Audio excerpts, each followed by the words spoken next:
नमस्कार नमस्कार नमस्कार. माझे नाव नियाज घाटे. मी या छत्रपती शिवाजी महाराजांच्या जयंतीनिमित्त 2 शब्द बोलणार आहे.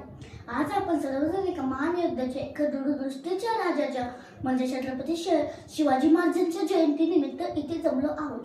छत्रपती शिवाजी महाराज केवळ एक नाव नाही, तर ते एक शौर्य, स्वाभिमानाचे, लढ्याच्या कलाचे प्रतीक आहे. त्यांचा जन्म 19 फेब्रुवारी 1630 शिवनेरीच्या पवित्र भूमीवर झाला. त्यांच्या आईच म्हणजे राजमाता जिजाऊने त्यांना लहानपणापासून धर्म, नैतिकता आणि स्वाभिमानाचे धडे दिले.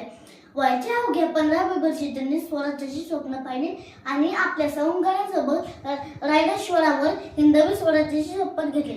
त्यांनी रयतेचे राज्य निर्माण केले, एका सार्वभौम राज्याची स्थापना केली. अशा या महान स्वराज्य संस्थापक श्रीमंत श्री छत्रपती शिवाजी महाराज यांना माझा मानाचा मुजरा. जय भवानी, जय शिवाजी. धन्यवाद.